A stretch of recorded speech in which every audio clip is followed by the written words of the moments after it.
Sejarah merupakan segala peristiwa serta kehidupan manusia yang terekam dan untuk diketahui oleh generasi berikutnya. Sejumlah kalangan cendekiawan meyakini sejarah memiliki peranan penting karena di dalam terdapat segala pelajaran yang dapat diambil baik dari semua segi kehidupan, mulai dari pemerintahan, politik, ekonomi, pengetahuan hingga kehidupan seseorang atau masyarakat yang telah lalu. Soal sejarah, mungkin tidak banyak masyarakat kota Sukabumi, terutama kalangan remaja saat ini mengetahui, membaca atau sekedar mendengar sebuah dongeng tentang asal-usul kota Sukabumi. Dari berbagai sumber yang dihimpun Radar Sukabumi, dikisahkan pada abad ke-16, tepatnya di masa runtuhnya kerajaan Pajajaran akibat digempur oleh pasukan Kesultanan Banten, yang dibantu oleh pasukan dari Kesultanan Cirebon dan Kesultanan Demak. Disebutkan, Sukabumi yang terletak di antara kaki Gunung Gede dan kaki Gunung Salak, di masa itu disebut sebagai Tatar Pagadungan atau ada pula yang menyebut Tanah Awatan Pagadungan dan Papana Awatan Pagadungan. Tatar atau wilayah tersebut berada di bawah kekuasaan Pajajaran Tengah atau dikenal dengan wilayah Bogor dengan pusat ibu kota kira-kira berada di daerah Gunung Walat atau saat ini masuk dalam wilayah Kecamatan Cibadak. Bupati atau Datu pada masa itu, bernama Ki Rangga Bitung. Sementara istrinya bernama Nyai Raden Puntang Mayang.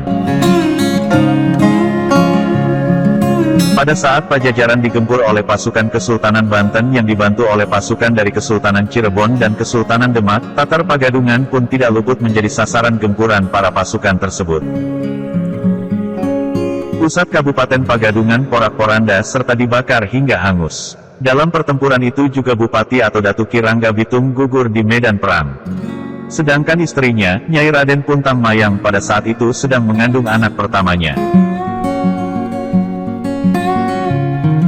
Untuk menyelamatkan Nyai Raden Puntang Mayang, Jaro atau Lurah Kadatuan Pamingkis yang bernama Ki Jaro Loakutut dan istrinya bernama Nini Rumpai Tanggei Ringsang membawanya mengungsi.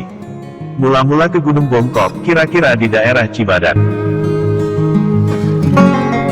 Di daerah ini Ki Jaro Loakutut dan istrinya mendapat petunjuk dari Resi Tutuk Windu bahwa Nyai Raden Puntang Mayang harus dibawa mengungsi ke Gunung Sunda, yang letaknya berada di daerah Palabuhan Ratu. Setelah mendapat keterangan dari Resi Tutuk Windu, Nyai Raden Puntang Mayang pun dibawanya ke gunung tersebut oleh Ki Jaro Loakutut beserta istrinya.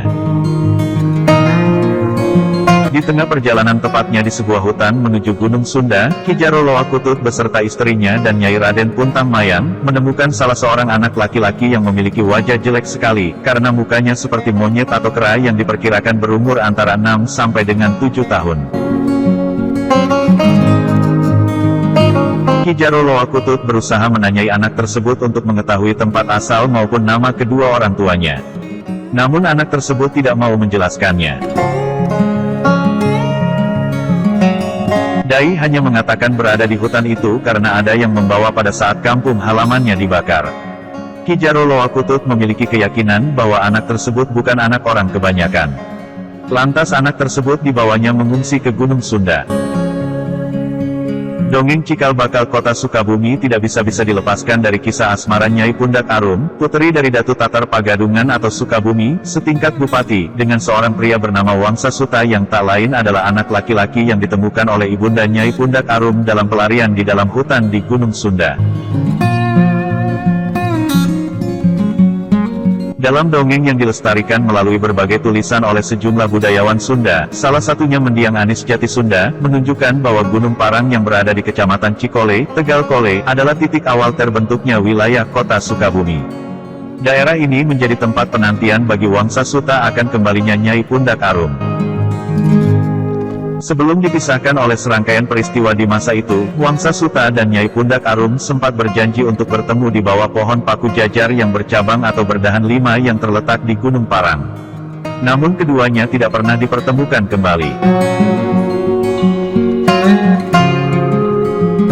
Disebutkan bahwa sebelum mempersunting Nyai Raden Pudak Arum, Wangsa Suta diminta oleh gurunya bernama Resi Saradea untuk membuat sebuah kampung terlebih dahulu di Gunung Parang, tepatnya di sebuah tempat yang miring ke sebelah selatan yang ada pohon kiara kembar dan pohon paku jajar yang bercabang atau berdahan 5 serta banyak pohon kole atau pisang hutan yang berdaun ungu dan berbunga hijau.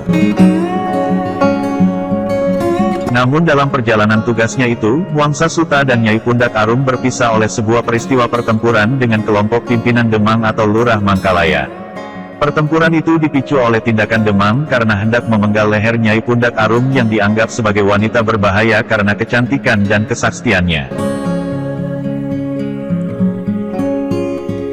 Dalam kejadian itu, Nyai Pundak Arum akhirnya dibawa dan dijual oleh kelompok Demang ke Pulau Puteri atau saat ini dikenal sebagai Kepulauan Seribu yang letaknya berada di Teluk Jakarta. Sementara usai memenangi pertempuran, Wangsa Suta yang tidak mengetahui keberadaan Nyai Pundak Arum, memutuskan untuk kembali ke Gunung Parang. Di tempat inilah, dia berharap Nyai Pundak Arum datang kembali menemuinya. Sebagai seorang guru, Resi Saradea merasa prihatin atas apa yang menimpa muridnya itu.